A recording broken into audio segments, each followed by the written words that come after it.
Bismillahirrahmanirrahim. Now we are starting our another case, and that case is actually the patient is complaining about the abdominal pain. सबसे पहले the history of the patient. अगर हम history की बात करें तो history लेते वक्त the patient is a 38-year old man has 2 months history of abdominal pain. 38 years old है, एज हो गई, मेल है एंड 2 months की हिस्ट्री है एब्डोमिनल पेन की. द पेन इज़ एपिगैस्ट्रिक और सेंट्रल एंड इज़ इंटरमीडिएट. एक तो ये कि जो पेन जो है वो एपिगैस्ट्रिक रीजन में है और सेंट्रल रीजन ऑफ एब्डोमिन है, और इंटरमीडिएट है यानी टाइम टू टाइम होता है, ठीक भी हो जाता है फिर दोबारा हो जाता है. He had similar episode each year, और हर साल इसी तरह से इसको होता रहता है, यानी ये पेन की कंप्लेंट डेवलप होती रहती है.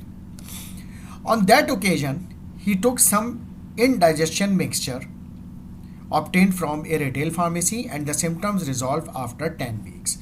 उससे जो है कुछ जो इंडाइजेशन मिक्सचर यानी बदहजमी के जो मिक्सचर्स आते हैं वो रिटेल फार्मेसी से लिए थे ओवर द काउंटर, और उसके कुछ अरसे कुछ टाइम तक उसकी प्रॉब्लम रिजॉल्व हो गई थी अब after 10 weeks and symptom resolve after 10 weeks. The pain usually last for 30 to 60 minutes. तकरीबन 30 to 60 मिनट तक उसको वो पेन बरकरार रहता है.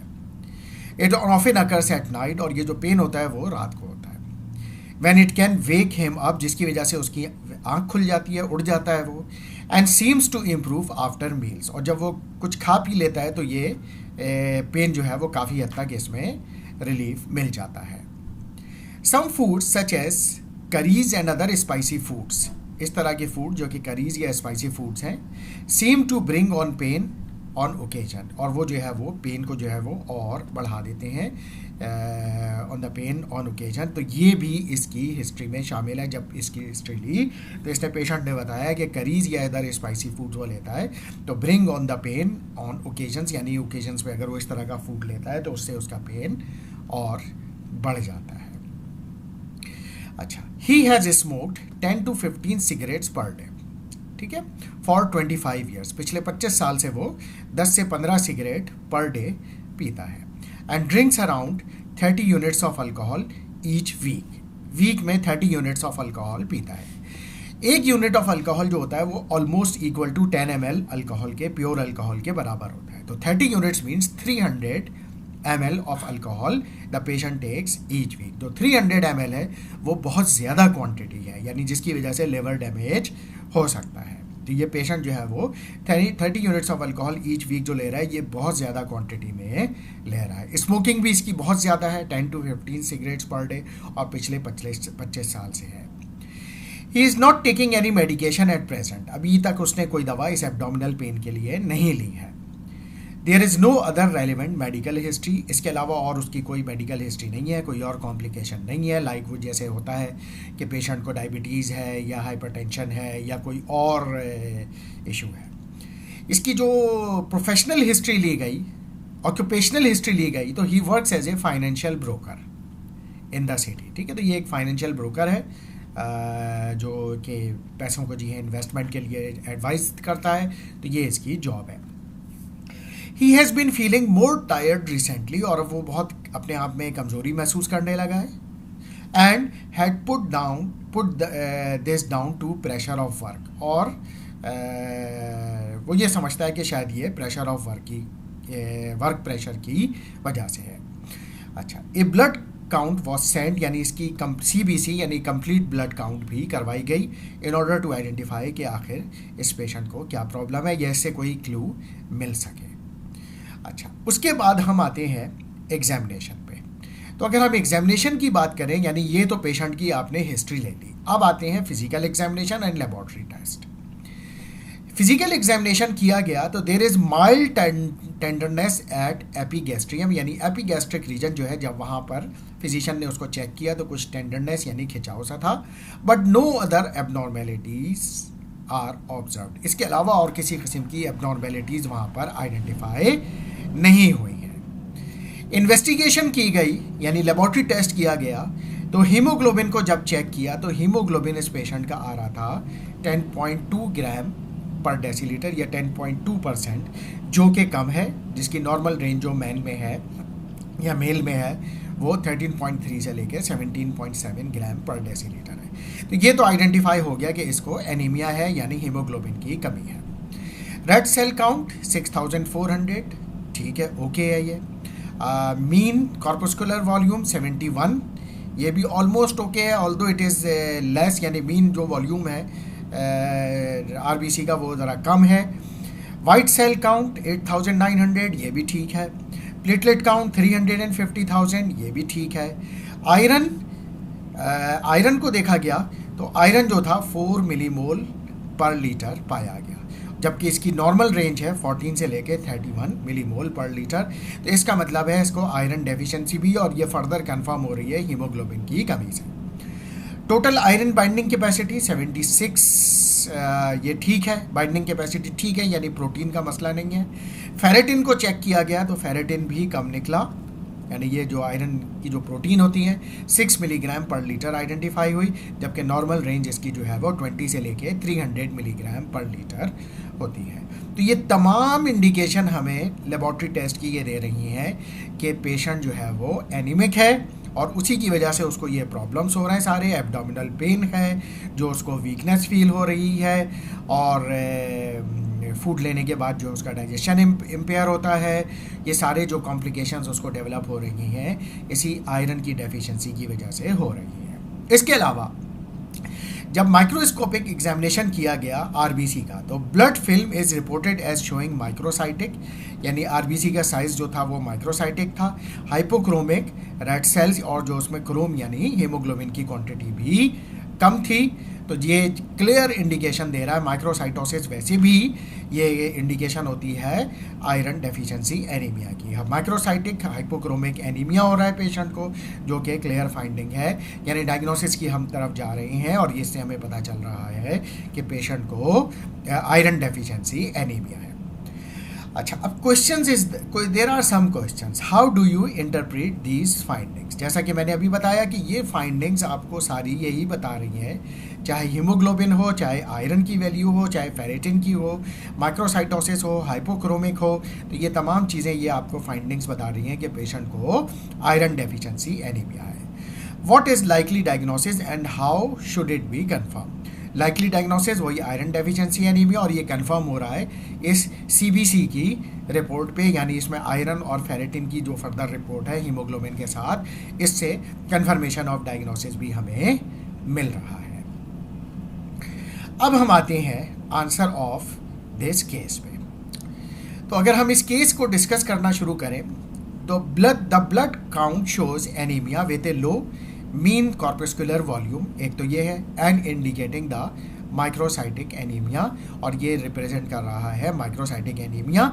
और फर्दर कंफर्मेशन भी हमें मिल रही है ऐसे, जब हम ब्लड फिल्म इज रिपोर्टेड, यानी उसको जब माइक्रोस्कोपिकली देख रहे हैं आरबीसी को, तो उसमें माइक्रोसाइटोसिस और हाइपोक्रोमिया मौजूद है। अच्छा, the high red cell count with low haemoglobin shows that haemoglobin content of the cell is reduce, यानी जो राइट ब्लड सेल काउंट जो है वो ठीक है, हाई है, और हीमोग्लोबिन लेवल कम है, तो उससे ये पता चल रहा है कि हीमोग्लोबिन जो है वो कंटेंट जो है वो रेड सेल में कम है, यानी हाइपोक्रोमिया यानी हाइपोक्रोमिक कंडीशन है। द लो सीरम आयरन, यानी आयरन की कमी, जैसे हमने अभी देखा रिपोर्ट में, and the ferritin with high total iron binding capacity, TIBC जो हाई है, confirm that this is related to true iron deficiency, और ट्रू आयरन डेफिशिएंसी की वजह से ये एनीमिया डेवलप हो रहा है। जैसे मैंने पहले बताया कि इसमें जो है वो डायग्नोसिस और कंफर्मेशन कैसे मिल रही है, आयरन की कमी और फेरेटिन की कमी इन एडिशन टू हीमोग्लोबिन की कमी, ये तमाम चीज़ें रिप्रेजेंट कर रही हैं कि पेशेंट को आयरन डेफिशिएंसी मौजूद है। अच्छा, the blood film confirms that cells are microcytic, ठीक है, यानी माइक्रोस्कोपिक एग्जामिनेशन किया गया तो उससे माइक्रोसाइटिक भी नज़र आ रहा है, एंड हीमोग्लोबिन यानी हाइपोक्रोमेजिया या हीमोग्लोबिन की कमी ये भी रिप्रेजेंट हो रही है जब हम ब्लड फिल्म का माइक्रोस्कोपिक एनालिसिस कर रहे हैं।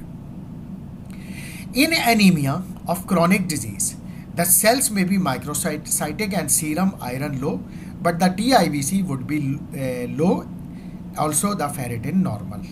अच्छा, कुछ क्रॉनिक डिजीजेज में ऐसा होता है कि माइक्रोसाइटोसिस होगा, यानी साइज आरबीसी का छोटा होगा, सीरम आयरन लो होगा, but the TIBC would be low, तो टीआईबीसी भी लो हो सकता है, and also and ferritin normal, यानी कुछ केसेस में टीआईबीसी भी लो होगा लेकिन फेरेटिन नॉर्मल होगा।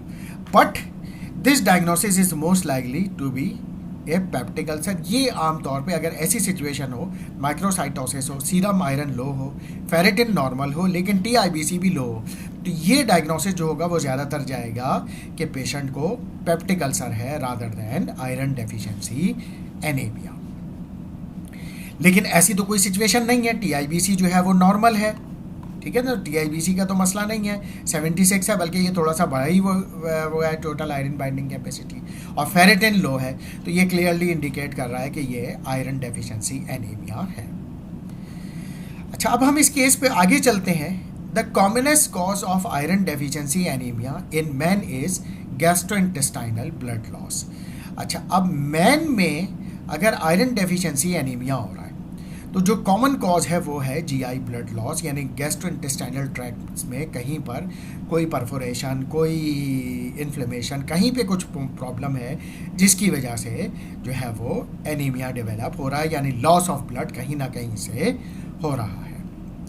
इन a pre menopausal women menstrual blood loss would be the commonest cause. लेकिन जो प्री मेंस्ट्रुअल वुमेन होती हैं उसमें जो मेंस्ट्रुअल लॉस होता है, मेंस्ट्रुएशन के ज़रिए जो ब्लड लॉस होता है, तो वो सबसे ज़्यादा कॉमन कॉज होती है फीमेल में आयरन डेफिशिएंसी एनीमिया की। और मेल में जो सबसे कॉमन कॉज है वो है GI blood loss. The abdominal pain would be consistent with those from peptic ulcer, specially A duodenal ulcer, where there is more often some relief from food। अच्छा, abdominal pain जो हो रहा है वो आमतौर पे पेप्टिक अल्सर के साथ होता है, और पेप्टिक अल्सर के साथ होता है, और इसके अलावा ड्यूडेनल अल्सर्स के साथ होता है, और यूजुअली सम फूड जो होते हैं वो कुछ फूड लेने के बाद आमतौर पर उससे रिलीफ मिल जाता है। अच्छा, the diagnosis should be established by endoscopy. अब ये कि ये चेक करना है कि ये तो पता चल गया, ये तो कंफर्म हो रहा है कि आयरन डेफिशिएंसी है, लेकिन क्यों है?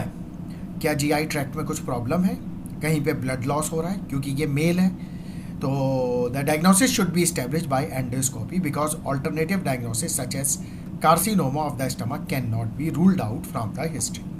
तो इसलिए ये एंडोस्कोपी ज़्यादा बेहतर होगी। एंडोस्कोपी से हमें एक पिक्चर और ज़्यादा क्लियर हो जाएगी कि आखिर प्रॉब्लम क्या है, कि कहीं कहाँ पे ब्लीडिंग हो रही है जीआई ट्रैक्ट में, अगर कहीं ब्लीडिंग है तो, और बायोप्सी की जाए ताकि ये पता चलाया जाए कि कहीं जीआई ट्रैक्ट में या स्टमक में कहीं कैंसर तो डेवलप नहीं हो रहा, और अगर डेवलप हो रहा है तो ये अर्ली स्टेज पर आइडेंटिफाई हो जाएगा, और जब अर्ली स्टेज पे आइडेंटिफाई हो जाएगा तो उसमें रिमिशन और सर्वाइवल के चांसेस भी बहुत ज़्यादा होते हैं। अगर ये लेटर स्टेज में होगा तो फिर मेटास्टेसिस भी हो जाएगा, और जो है वो फिर जो होगा इसको मैनेज करना ज़्यादा मुश्किल होगा, क्योंकि उस वक्त फिर कंडीशन जो होगी वो हाथ से निकल चुकी होगी। अच्छा, the site of blood loss causing iron deficiency should be established, यानी जो ब्लड लॉस हो रहा है जिसकी वजह से जो है वो आयरन डेफिशिएंसी हो रही है, तो उस साइट को भी आइडेंटिफाई करना ज़रूरी है। तो वो डेफिनेटली एंडोस्कोपी से हमें पता चलेगा। तो ये जो है वो इसी वजह से आयरन डेफिशिएंसी जो है वो के साथ जो है वो site of blood loss causing the iron deficiency, वो साइट की आइडेंटिफिकेशन ज़रूरी है। तो इस वजह से ये एंडोस्कोपी हमारे लिए एट दिस मोमेंट इस पेशेंट के लिए बहुत ज़्यादा हेल्पफुल होगी। At the same time presence of H pylori should be investigated. अब जब आप ये टेस्ट कर ही रहे हैं तो ये कि ये भी चेक कर लें कि हेलिकोबैक्टर पाइलोरी यानी एच पाइलोरी तो इन्वॉल्व नहीं है, वहाँ पे H pylori is not there, क्योंकि एच पाइलोरी जो होता है उसकी जो एसोसिएशन जो पेप्टिक अल्सर डेवलपमेंट की तरफ से है, यानी gastric ulcer and duodenal ulcer, दोनों तरह के अल्सर जो है वो हेलिकोबैक्टर पाइलोरी एक माइक्रो ऑर्गेनिज्म है जो कॉज करता है। तो जब हम ये एंडोस्कोपी कर रहे होंगे तो साथ में एच पाइलोरी टेस्ट यानी एच पाइलोरी की आइडेंटिफिकेशन भी कर लेनी चाहिए, कि इनकी भी इन्वेस्टिगेशन कर लेनी चाहिए, क्योंकि इसमें कोई हार्म नहीं है, कोई एडिशनल प्रोसीजर आपको नहीं करना, क्योंकि एंडोस्कोपी आप ऑलरेडी कर रहे हैं। तो इस वजह से जो है वो एच पाइलोरी की आइडेंटिफिकेशन भी इस टेस्ट में साथ साथ हो जाएगी कि अगर एच पाइलोरी मौजूद है तो अगर अभी अल्सर्स डेवलप नहीं हुए तो फ्यूचर में अल्सर डेवलप हो सकते हैं। अच्छा, in this case an endoscopy confirm the active duodenal ulcer. तो इस पेशेंट में ड्यूडेनल अल्सर की आइडेंटिफिकेशन कंफर्म हो गई कि यानी पेशेंट को ड्यूडेनल अल्सर है and samples were positive for Helicobacter pylori, और जो सैंपल्स थे उसमें एच पाइलोरी भी पॉजिटिव आया। तो इससे फर्दर कंफर्मेशन मिल गई कि हेलिकोबैक्टर पाइलोरी बैक्टीरिया इन्वॉल्व है, वो मौजूद है, वो कॉलोनाइज किया हुआ है जीआई ट्रैक्ट में, और उसकी वजह से ड्यूडेनल अल्सर डेवलप हो रहे हैं। अच्छा, this is associated with gastritis and with over 90% of duodenal ulcer. ये जो है एच पाइलोरी की जो प्रिवेलेंस देखी गई है और इससे एसोसिएटेड कॉम्प्लिकेशंस देखी गई हैं हेलिकोबैक्टर पाइलोरी से, तो ये देखा गया है, इस जो एविडेंस है वो हमें ये बताता है कि हेलिकोबैक्टर पाइलोरी गैस्ट्राइटिस भी यानी स्टमक में इन्फ्लेमेशन भी कॉज करता है and over 90% cases of duodenal ulcers are because of the presence of और colonization of Helicobacter pylori in GI tract, particularly stomach and duodenum. तो अब इस सिचुएशन में आप ये देखें कि एंडोस्कोपी कंफर्म कर रहा है ड्यूडेनल अल्सर और हेलिकोबैक्टर पाइलोरी भी मौजूद है। अच्छा, इसके अलावा एक ब्रेथ टेस्ट होता है, test of expired breath and serum antibodies are alternative diagnostic test.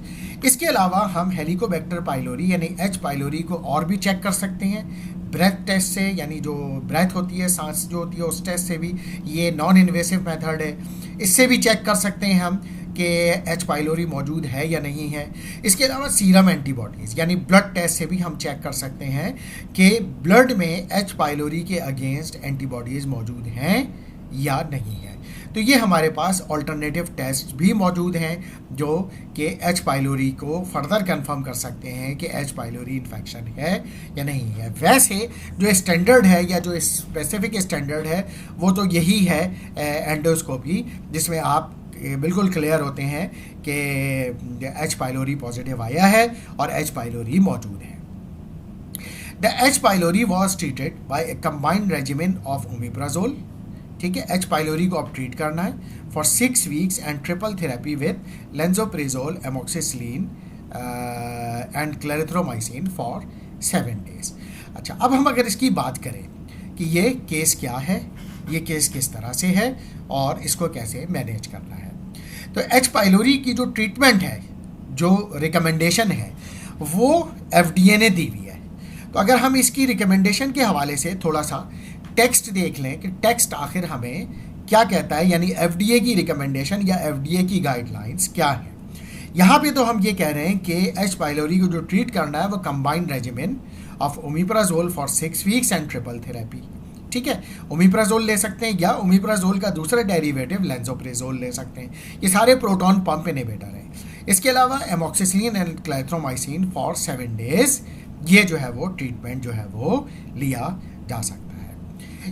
अच्छा, इसके अलावा हम FDA की गाइडलाइन भी देख सकते हैं।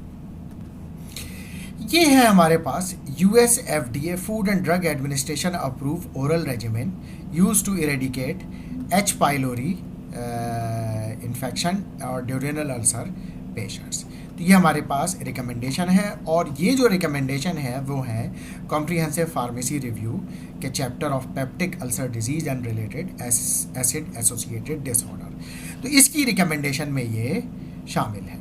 तो इसने जो FDA ने जो हमें रेजिमेन दिए हैं वो इस तरह से हैं कि अगर हम ये ड्रग कॉम्बिनेशन यूज़ कर रहे हैं, ओमिप्राजोल, क्लेरिथ्रोमाइसिन एंड एमोक्सिसिलिन, तो ओमिप्राजोल आप देंगे 20 मिलीग्राम BID फॉर डे 1 से डे 10 तक, यानी 10 दिन तक ये देंगे, और फिर 20 मिलीग्राम एवरी डे, QD यानी एवरी डे, यानी ये तो BID दिन में 2 दफ़ा था, यानी हर 12 घंटे से, QD यानी 1 in 24 आवर, 11वें दिन से 28वें दिन तक आपने ओमिप्राजोल जो है वो 20 मिलीग्राम QD यानी वंस डेली देनी है।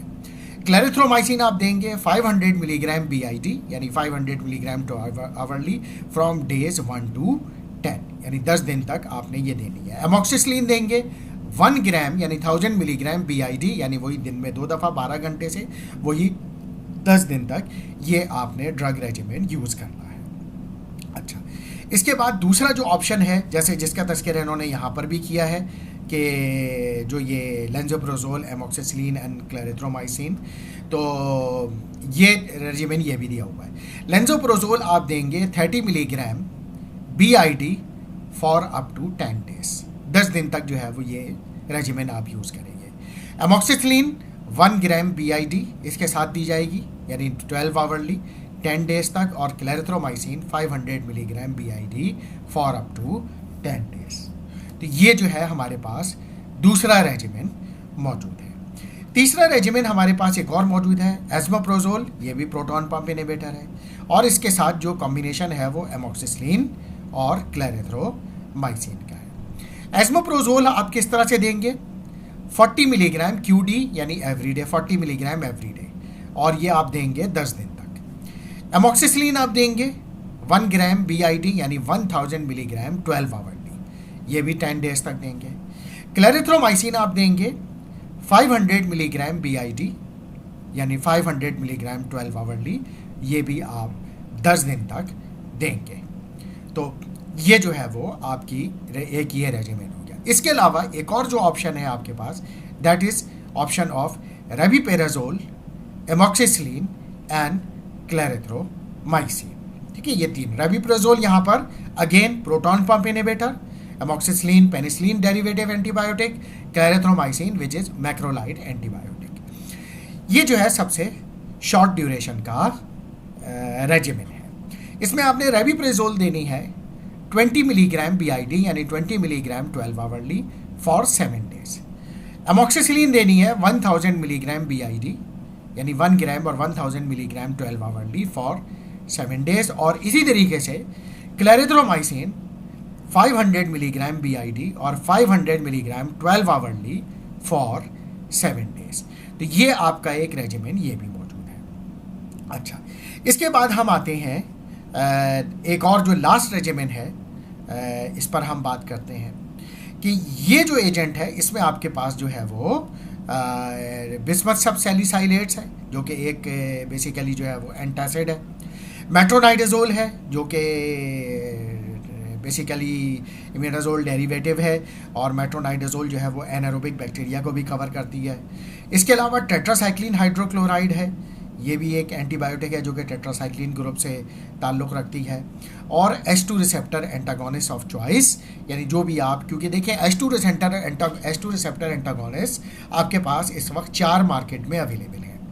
एक तो है टेगामेड यानी साइमेटिडीन, दूसरा है रेनिटिडीन यानी जेंटेक, तीसरा जो है वो है पेप्सिडीन या पेप्सिड फैमोटिडीन, और चौथा है एक्सिड यानी नाइजेटिडीन।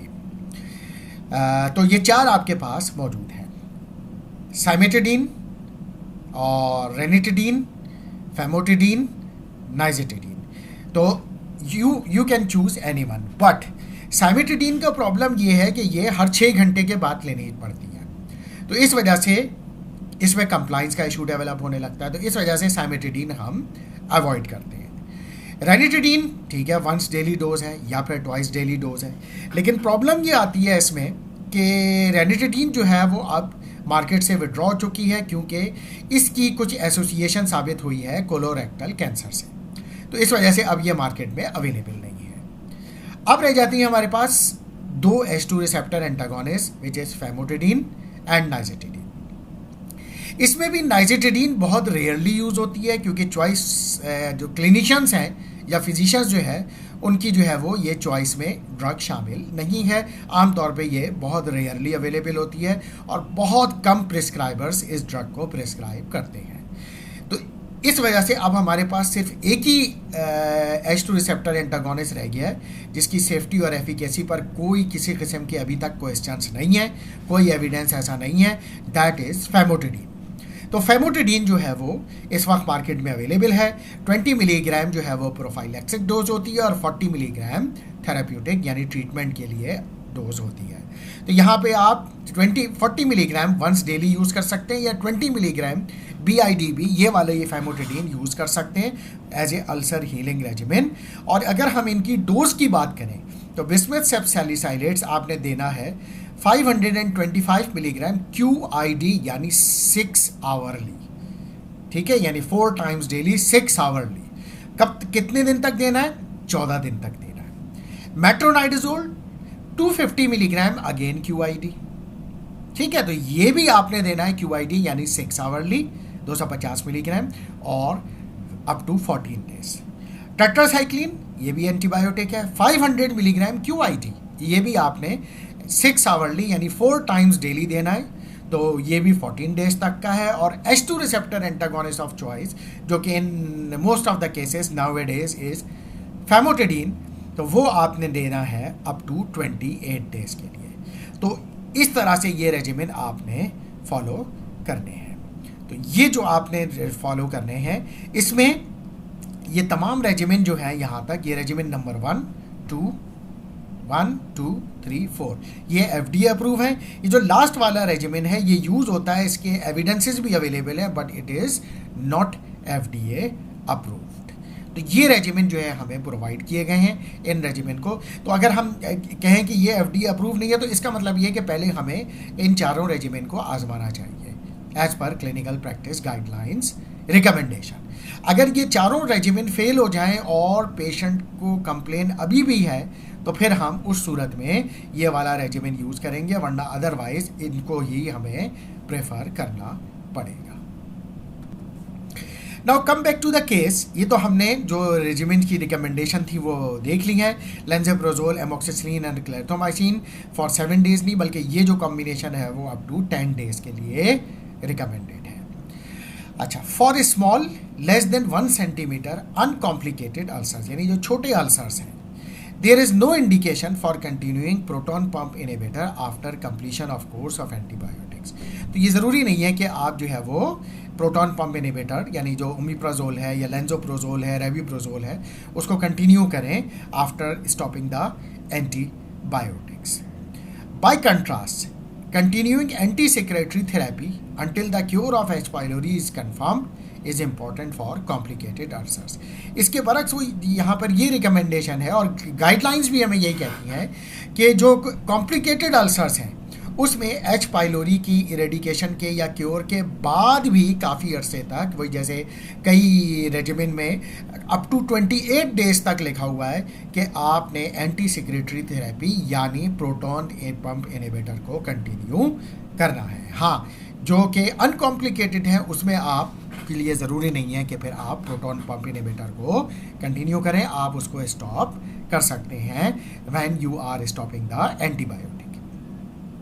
अच्छा, ये जो केस है, he was given strong recommendation to stop smoking and address to his excessive alcohol consumption. तो हमने जैसे शुरू में केस में बात की थी कि इसकी जो स्मोकिंग हैबिट है वो भी बहुत ज़्यादा है, 10 to 15 सिगरेट्स पर डे बहुत ज़्यादा है, तो इसको भी हमें स्टॉप करना है, इसको एनकरेज करना है, इसको अल्टरनेट थेरेपी या ऑप्शंस प्रोवाइड करने हैं कि या हाउ ही कैन स्टॉप और सीज स्मोकिंग। और जो इतना अल्कोहल का एक्सेसिव कंजम्पशन है इसका 300 ml पर वीक, वो भी बहुत ज़्यादा है, तो उससे भी इसको अवॉइड करने के लिए रिकमेंडेशंस देनी है और इसको ऑप्शंस बताने या मैथडोलॉजीज़ या स्ट्रेटजीज़ बतानी है कि इसने किस तरीके से जो है वो इनको मिनिमाइज़ करना है। डेफिनेटली फ़ौरन तो स्टॉप नहीं कर सकता, लेकिन आहिस्ता आहिस्ता किस तरीके से वो इनको कम कर सकता है, तो उसकी जो है वो स्ट्रेटजी हम इसको बता सकते हैं। जैसे स्मोकिंग के लिए तो हम ये बता सकते हैं कि जैसे जो निकोटीन गम्स आती हैं, लॉजेंजेस आती हैं, उसका इस्तेमाल से आप स्मोकिंग जो है वो कम कर सकते हैं। इसके अलावा जो है वो बिप्रोपायन जो कि एक ड्रग है वो भी यूज़ की जा सकती है, वो भी जो है उसका भी एविडेंस ये कहते हैं कि उससे स्मोकिंग जो है वो उससे काफ़ी हद तक छुटकारा मिल जाता है। तो इस तरह से जो है आप उसको ये ऑप्शंस दे सकते हैं। The importance of stress and risk factor for peptic ulcer disease remains controversial. Stress का as a risk factor for peptic ulcer disease remains controversial. यानी क्यों ये कॉन्ट्रोवर्शियल मीन्स कि क्या स्ट्रेस की वजह से पेप्टिक अल्सर होता है नहीं होता है, ये कॉन्ट्रोवर्शियल इशू है क्योंकि इस पर जो एविडेंसेस हैं वो उनमें कॉन्ट्राडिक्शन है। बहुत सारे पेशेंट ऐसे हैं जिनको किसी किस्म का कोई स्ट्रेस नहीं था लेकिन उनको पेप्टिक अल्सर डेवलप हो गया, और बहुत सारी स्टडीज़ ऐसी हैं जिसमें जो स्ट्रेस की वजह से पेप्टिक अल्सर डेवलप हो गया। तो इस वजह से इस तरह के एविडेंसेस जो है वो अभी भी कंट्रोवर्शियल है। The iron deficiency was corrected bye additional oral iron, यानी आप आयरन थेरेपी करेंगे, इसमें आपके पास डिफरेंट ओरल सॉल्ट्स मौजूद हैं जो आपने थ्योरी में एनीमिया की पढ़े हुए हैं, जो कि फ्यूमेरेट सॉल्ट्स, सल्फेट सॉल्ट्स और ग्लूकेनेट सॉल्ट्स जो हैं वो अवेलेबल हैं, and which was continued for 3 months to replenish the iron stores in the bone marrow. और ये जो आयरन थेरेपी आप करेंगे कम से कम ये 3 महीने तक जारी रहनी चाहिए ताकि आयरन स्टोर जो है वो रिप्लेनिश हो सकें बॉडी में और बोन मैरो में, यानी सफिशिएंट क्वांटिटी में आयरन मौजूद हो ताकि हीमोग्लोबिन भी मौजूद हो, हाइपोक्रोमेसिया ना हो और माइक्रोसाइटोसिस ना हो। Patient with uncomplicated duodenal ulcers who have been treated do not need further endoscopy until symptoms persist। और वो पेशेंट्स जिनमें अनकॉम्प्लिकेटेड ड्यूडेनल अल्सर है तो उसमें फिर बाद में फर्दर एंडोस्कोपी की ज़रूरत नहीं है। हाँ, एंडोस्कोपी हम कब करेंगे? अगर सिम्टम्स अभी भी ट्रीटमेंट के बाद भी परसिस्ट कर रहे हैं। तो की पॉइंट्स या की लर्निंग पॉइंट्स इस केस के हमारे पास क्या हैं? Various antibiotic regimens have been shown to temporarily remove Helicobacter pylori and prevent the or postpone the recurrence of symptoms of ulceration। जो एंटीबायोटिक रेजिमेन FDA अप्रूव और नॉन FDA अप्रूव दोनों हमने देखे हैं यहाँ पे। इसके अलावा replenishment of iron stores in the bone marrow need 3 months, इसलिए 3 महीने से पहले तो बंद करना ही नहीं चाहिए आयरन सप्लीमेंट, चाहे सिम्टम्स रिजॉल्व क्यों ना हो जाए। तो 3 महीने तक तो आयरन की ट्रीटमेंट ज़रूरी है with oral iron after the haemoglobin has return to normal. अच्छा, replenish of iron stores in bone marrow needs 3 months of treatment with oral iron after the haemoglobin has return to normal. तो अच्छा, एक recommendation ये भी है कि जब haemoglobin जो है वो नॉर्मल हो जाए उसके बाद जो है वो ओरल आयरन थेरेपी 3 महीने तक कंटिन्यू करना ज़रूरी है। Ferritin is an acute phase protein and will be raised in the presence of acute illness even in the presence of iron deficiency। तो ferritin an acute phase protein and will be raised in the presence of acute illness even in the presence of iron deficiency, यानी कोई और acute illness है तो उसमें भी ये raise हो जाती है और presence of iron deficiency में ये बहुत ज़्यादा रेज हो जाती है। तो इसके साथ ही ये केस हमारा कंप्लीट हो गया। Soon we will come back with another case। Thank you very much।